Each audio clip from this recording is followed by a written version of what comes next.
So we've got Casey in Richmond. Hello? How are you? I'm doing good. How are you guys? Good. I was calling because recently... Did they spell your name right? Huh? Is your name spelled right on the screen? Oh, I don't know. I'm not watching the stream because it was lagging. Okay. Okay. Go ahead.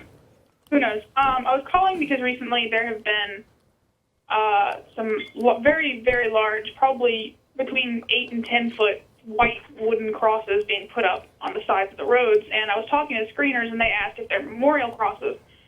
And I explained that they're most certainly not. It's in the newspaper here that just some Christian group has decided that they are allowed to put these crosses up wherever they want to. Are they on They're public? really not. Are they on public Yeah. property or private property?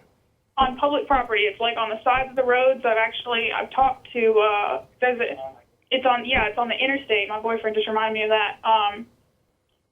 There's some that are in between like a Walmart and an Outback Steakhouse restaurant, and I actually asked if it was their property. It's nobody's property. It belongs to like the subdivision or whatever, but they're all over the place. I would say, Well, if it belongs to a private subdivision, property, then it's fine, private. but- Yeah, if it belongs to a subdivision, then it might be controlled by a homeowners association. Mm-hmm. And in that case, they're allowed to grant permission to put up things like this. Yeah, what you're going to Well, want in that case, it's kind of sketchy. But the ones that are on the highway and in the middle and the median and stuff, there's no way. Yeah, if it's in the middle of the median, then that's not cool. Yeah, I'd love to tell you to go take them down. However, that might also be illegal. And dangerous. Yeah. What you need to do is actually look into what the laws are in your area. You can contact probably ACLU and other organizations. Yeah, I was thinking about calling the ACLU about it. Yeah, and see what you can do to find out. In some cases, they're within their rights, and in some cases, they are on questionable ground, so to speak. And Yeah, I mean, I'm sure there's some of them that are up with complete permission to do it, but the ones that are on the interstate, I can't think of any way possible for that to be okay. yeah.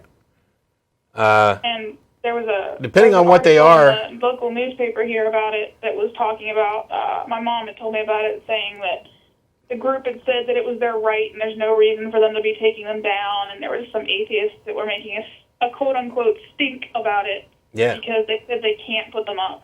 It'd be interesting. Yeah, I mean, they're not allowed to as far as I know. It'd be interesting to find out why they think it's their right and whether or not they're right. Because if they're just making claims that it's their right to go around, if they're making a freedom of expression claim, then they're wrong. Yeah, I think that was their argument, but they're wrong. Yeah. That's like you can't put anything up in the middle of the highway. You couldn't put up a turtle statue. You couldn't put anything up, let alone a cross. Yeah. Yeah. I mean, it's not much different than going around tagging crosses on bridge overpasses or something like that. And clearly you're not allowed to do that. So, yeah. All right, well, I guess I'll contact the ACLU in some way, and maybe I'll send y'all an email and keep y'all updated on that. That'd be great. Yeah, Thanks. please do. Thanks. All right, well, thank you for talking to me.